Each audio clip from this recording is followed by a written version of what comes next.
السلام علیکم ورحمۃ اللہ وبرکاتہ۔ بسم اللہ الرحمن الرحیم۔ عزیز ساتھیوں، جواہر المنطق کے اندر آج بیان شروع ہو رہا ہے تناقض کا۔ تناقض کا معنی ہوتا ہے ایک دوسرے کا الٹا ہونا، ایک دوسرے کا مخالف ہونا۔ جیسے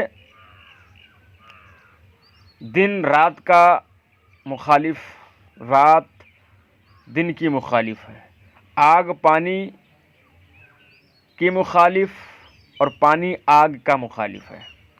تو تناقض کا مطلب یہ ہوتا ہے ایک دوسرے کا الٹا ہونا۔ تناقض کے بارے میں فرماتے ہیں کہ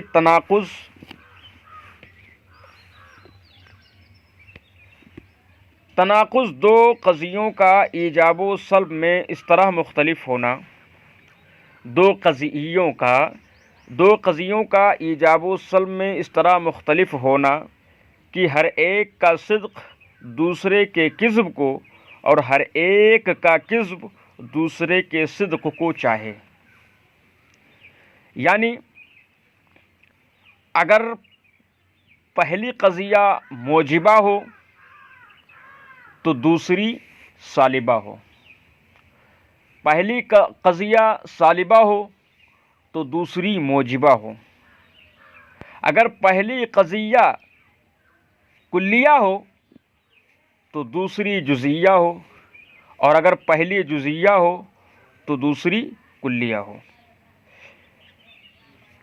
آگے کہتے ہیں کہ نقیض جن دو قضیوں میں تناقض ہو ان میں ہر قضیہ دوسرے کی نقیض کہلاتا ہے۔ جیسے ایک مثال میں آپ کو دے رہا ہوں، زید انسان، یہ ایک قضیہ ہے، وزید لیس بانسان، یہ بھی ایک قضیہ ہے۔ تو پہلے قضیے میں کیا ہے کہ زید انسان ہے، اور دوسرے میں ہے کہ زید انسان نہیں ہے۔ تو پہلے میں زید کے انسان ہونے کا ثبوت ہے اور دوسرے میں زید کے انسان نہ ہونے کا ثبوت ہے، تو یہ دونوں ایک دوسرے کی نقیض ہیں۔ کہ پہلے میں زید کے لیے انسان ہونے کو ثابت کیا جا رہا ہے، اور دوسرے میں زید کے لیے انسان کی نفی کی، زید سے انسانیت کی نفی کی جا رہی ہے۔ تو ایک صادق ہے، دوسرا کاذب ہے۔ بھائی زید انسان ہے، یہ بالکل صحیح قضیہ، زید انسان نہیں ہے ایسا کیسے ہو سکتا ہے؟ تو ایک صادق ہے اور دوسری قضیہ کیا ہے؟ کاذب ہے۔ اور اس میں سے جو پہلی قضیہ ہے اس کو اصل کہا جاتا ہے، اور دوسری کو عکس جو ہے، دوسری کو کیا کہا جاتا ہے؟ لیکن جس قضیہ کا پہلے اس کو اصل و عین اور جس کے بعد میں ذکر ہو اس کو نقیض کہیں گے۔ جس قضیہ کا ذکر پہلے ہو اس کو اصل اور عین کہیں گے، اور جس کا ذکر بعد میں ہو اس کو نقیض کہیں گے۔ جیسے زید انسان میں یہ پہلے ہے اور اصل ہے، تو اس کو کیا کہیں گے؟ اصل اور عین، اور جو بعد میں ہے اس کو زید لیس بانسان، اس کو نقیض کہیں گے۔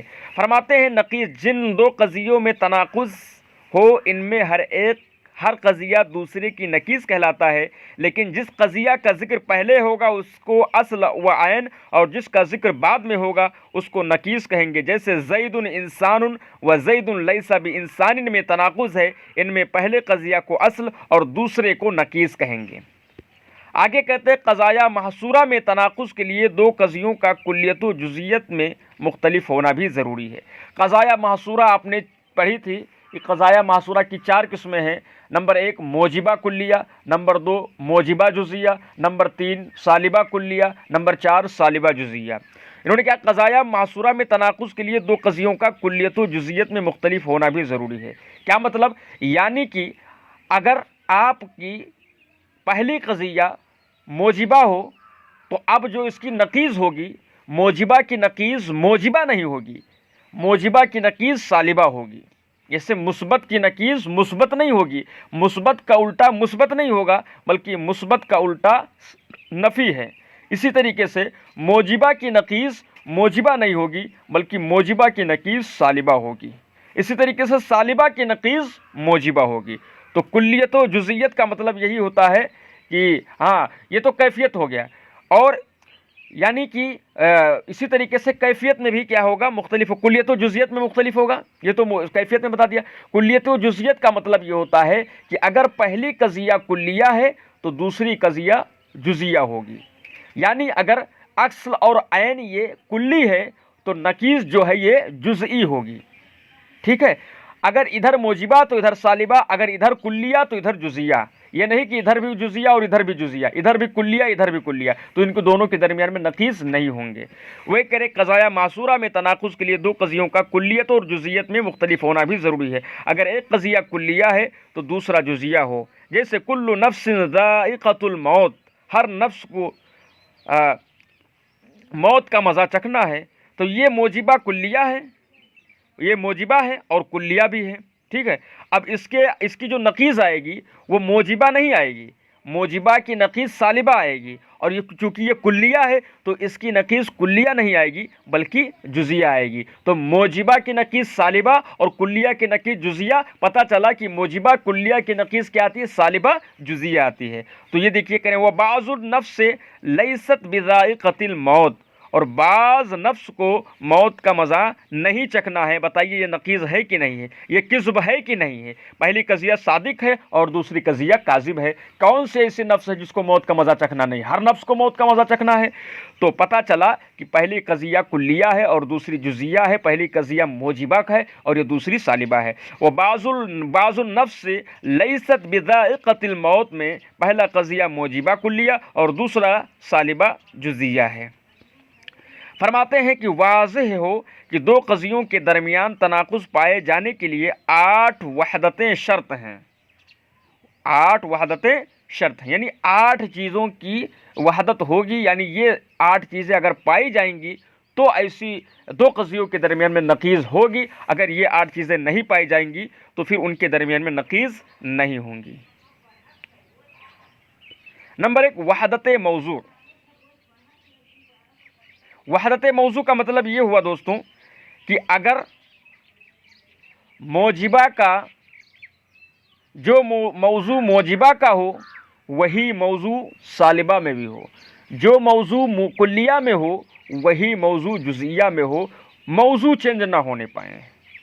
وحدت محمول کی بھی چینجنگ نہ ہو، جیسے آپ نے یہاں دیکھیے پڑھا تھا کل نفس ذائقۃ الموت، تو کل نفس میں یہ نفس جو ہے موضوع ہے، تو یہاں پر جو موضوع ہے وہی بعض النفس میں نفس موضوع ہے، یعنی جو یہاں پر موضوع ہے وہی وہاں پر بھی موضوع ہے۔ اور یہاں پر محمول کیا ہے، ذائقۃ الموت، تو یہاں پر بھی دیکھیے جو ہے نقیض میں بھی دیکھیے بذائقۃ الموت، یہاں پر بھی محمول ہے۔ تو جو موضوع یہاں پر بھی ہو وہی موضوع وہاں پر بھی ہو، یعنی جو اصل اور عین میں موضوع بن رہا ہو وہی نقیض میں بھی موضوع بن رہا ہو، جو اصل اور عین میں محمول بن رہا ہو وہی نقیض میں بھی محمول بن رہا ہو۔ اگر اس میں سے کچھ بھی گڑبڑی ہو جائے تو کلیت ہو، جزئیت ہو، ہے نا، موجبہ ہو، سالبہ ہو، لاکھ ان کے اندر تبدیلیاں ہوں، یہ دوسرے کے نقیض ہوں، لیکن اگر موضوع اور محمول میں اختلاف ہو گیا، ٹھیک ہے، تو ایسی صورت میں بھی نقیض نہیں پائی جائے گی۔ اگر وحدت موضوع یعنی موضوع دونوں کا ایک ہو، وحدت محمول اصل اور نقیض دونوں کا ایک ہو، وحدت زمان یعنی موضوع جو ہے زمان دونوں کا، یعنی اصل اور عین دونوں کا، اصل اور نقیض دونوں کا ایک ہو، وحدت مکان یعنی دونوں کا ایک ہو، یعنی موضوع جو ہے مکان نقیض اور اصل کا ایک ہو، وحدت شرط یعنی کہ نقیض اور اصل کا کی شرط جو وحدت شرط بھی ہو، شرط اگر ادھر ہے تو ادھر بھی ہو، وحدت اضافت یعنی دونوں میں ہو، اصل میں بھی ہو اور نقیض میں بھی ہو، وحدت قوت و فعل اصل میں بھی ہو اور نقیض میں بھی ہو، وحدت جزء و کل یعنی جو ہے اصل میں بھی ہو اور نقیض میں بھی ہو۔ ٹھیک ہے، اب ہر ایک کی مثالیں بھی دیں گے۔ پھر اگر کوئی دو قضیہ ایجاب و سلب میں تو مختلف ہو لیکن 8 وحدتیں نہ پائی جائیں تو ان دونوں کے درمیان میں تناقض نہیں ہوگا۔ جیسے یہاں پر دیکھیے مثال بھی دے رہے ہیں، نمبر 1، کلو انسان حیوان، ہر انسان حیوان ہے۔ تو یہاں پر دیکھیے کلو کے بعد جو انسان ہے یہ اس قضیہ کے اندر موضوع ہے، لیکن اس کی نقیض کیا لے کر آئے ہیں، بعض الحجر لیس بانسان، لیس بحیوان، بعض حجر حیوان نہیں ہے۔ تو دیکھیے یہاں پر موضوع انسان ہے اور اس کی نقیض جب لے کر آئے ہیں تو وہاں پر موضوع انسان کو نہیں لا کر بلکہ حجر کو لے کر آئے ہیں۔ تو اب چونکہ یہاں پر موضوع چینج ہو گیا، اس وجہ سے ان دونوں کے درمیان میں تناقض نہیں پایا جائے گا، اور نقیض یہ نقیض نہیں کہلائیں گے۔ اسی طریقے سے کلو انسان، دوسرے نمبر میں کلو انسان جسم و بعض الانسان لیس بفرس، یہاں پر دیکھیے کہ محمول کی جگہ پر جسم ہے، اور نقیض میں دیکھیے محمول کی جگہ پر فرس لے آئے ہیں، تو یہاں پر محمول کو چینج کر دیا ہے، اس وجہ سے ان کے درمیان میں تناقض نہیں، کیونکہ یہاں پر محمول کی وحدت نہیں ہے۔ آگے کرے کلو متعلم حاضر فی المدرسۃ، ہر متعلم مدرسے میں حاضر ہے، تو یہ کس کی مثال ہے؟ یہ مکان کی مثال ہے۔ تو یہاں پر فی المدرسۃ لے کر آئے، اور اس کے نقیض جب لے کر آئے تو کہنے بعض المتعلم لیس بحاضرۃ فی السوق، تو یہاں پر مدرسہ ہے اور یہاں پر سوق ہے، تو نقیض میں سوق لے کر آئے، نہیں بازار لے کر آئے ہیں، تو یہاں پر مکان چینج ہو گیا، تو جب مکان چینج ہو گیا تو یہاں پر بھی تناقض نہیں پایا جائے گا۔ ٹھیک ہے دوستوں، ہاں یہاں پر دیکھیے نمبر 4 کل سیارۃ سائرۃ فی النہار، یہاں پر نہار جو ہے یہ زمان کی مثال ہے، نہار مانے دن، اور دن یہ زمانے کو بتاتا ہے، تو یہاں پر جو ہے نہار کو لے کر آئے ہیں، اور اس کی نقیض میں بعض السیارۃ لیس بسائرۃ فی اللیل، تو یہاں پر نہار ہے یعنی دن ہے، اور یہاں پر رات لے آئے ہیں، تو یہاں پر زمانے کی چینجنگ ہو گئی ہے، اس وجہ سے یہاں پر بھی جو ہے تناقض نہیں پایا جائے گا۔ پانچویں مثال میں فرماتے ہیں کلو انسان ناجن بشرط الایمان، ہر انسان جو ہے ایمان کے شرط کے ساتھ کامیاب ہے، تو یہاں پر ایمان لے کر آئے ہیں، یعنی اصل اور عین کے اندر ایمان لے کر آئے ہیں، اور بعض الانسان لیس بناجن بشرط الکفر، یہاں پر کفر لے آئے ہیں، تو یہاں پر بھی کیا ہے؟ شرط کی چینجنگ ہے، یہاں پر شرط ایمان ہے اور یہاں پر شرط کفر ہے، تو یہاں پر شرط میں جو ہے اختلاف ہو گیا، وہ یہ جو ہے یہاں پر شرط میں جو ہے اتحاد نہیں ہے، ایک نہیں ہے۔ کل مسلم مطیع اللہ تعالی، یہاں پر دیکھیے یہاں پر کل میں اختلاف ہے، ٹھیک ہے، یہاں پر دیکھیے پانچویں مثال میں انہوں نے دیا تھا، ہاں وحدت اضافت، ہاں اضافت میں اختلاف ہے، وحدت، ہاں اضافت میں اختلاف ہے، یہاں پر مطیع کی اضافت اللہ کی طرف کیا ہے، اور یہاں بھی مطیع کی اضافت شیطان کی طرف کر دیے ہیں، تو یہاں پر جو ہے اضافت میں اختلاف ہو گیا ہے۔ 7 نمبر میں کرے کل انسان کاتب بالقوہ اور بعض الانسان لیس بکاتب بالفعل، تو 7 نمبر میں یہاں پر دیکھیے یہاں پر وحدت قوت و فعل میں اختلاف ہے، یہاں پر جو ہے بالقوہ لے آئے ہیں اور یہاں پر بالفعل لے آئے ہیں، جو کہ دونوں جگہ بالقوہ ہونا چاہیے یا دونوں جگہ بالفعل ہونا چاہیے، تو ان دونوں کے درمیان نقیض کا کچھ وجود ہوتا۔ نمبر 8 کل انسان ابیض، اور ہاں کل انسان ابیض سنہ بعض الانسان لیس بابیض کلہ، تو یہاں پر دیکھیے سن لے کر آئے ہیں، یعنی اس میں اختلاف ہے، کس میں؟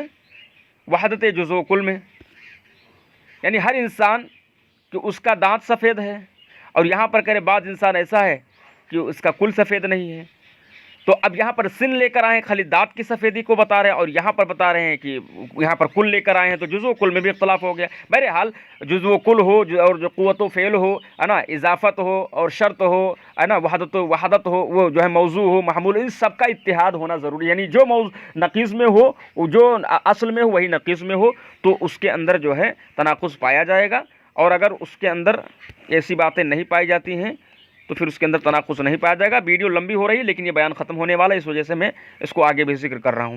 اب قضایہ محصورہ کی نقیض کا نقشہ بیان کر رہے ہیں۔ قضایہ محصورہ ہم نے بتایا تھا کہ موجبہ کلیہ، سالبہ کلیہ، موجبہ جزیہ، سالبہ جزیہ۔ اب کون ان چاروں میں کون کس کی نقیض ہے اور کون کس کے لیے نقیض نہیں ہے، وہ چیز یہاں پر ذکر کر رہے ہیں۔ کہ اصل کل سنی مومن، ہر سنی مومن ہے، یہ صادق ہے اور یہ اصل ہے۔ اب اس کی نقیض لے کر آئے بعض السنی لیسا بمومن، بعض سنی مومن نہیں ہے، یہ کاذب ہے، ہر سنی مومن ہے بھائی۔ تو دیکھیے یہاں پر کل سنی مومن یہ موجبہ ہے، ٹھیک ہے، اور بعض السنی لیسا بمومن یہ کیا ہے؟ یہ سالبہ ہے، اور کل سنی مومن یہ کیا ہے؟ کلیہ ہے، اور بعض السنی لیسا بمومن یہ کیا ہے؟ جزیہ ہے۔ تو کس میں اختلاف ہوا؟ یہاں پر کلیہ ہے، یہاں پر جزیہ ہے، یہاں پر موجبہ ہے، یہاں پر سالبہ ہے، تو موجبہ کلیہ کی نقیض سالبہ جزیہ لے کر آئے، ٹھیک ہے۔ اسی طریقے دیکھیے سنی موضوع میں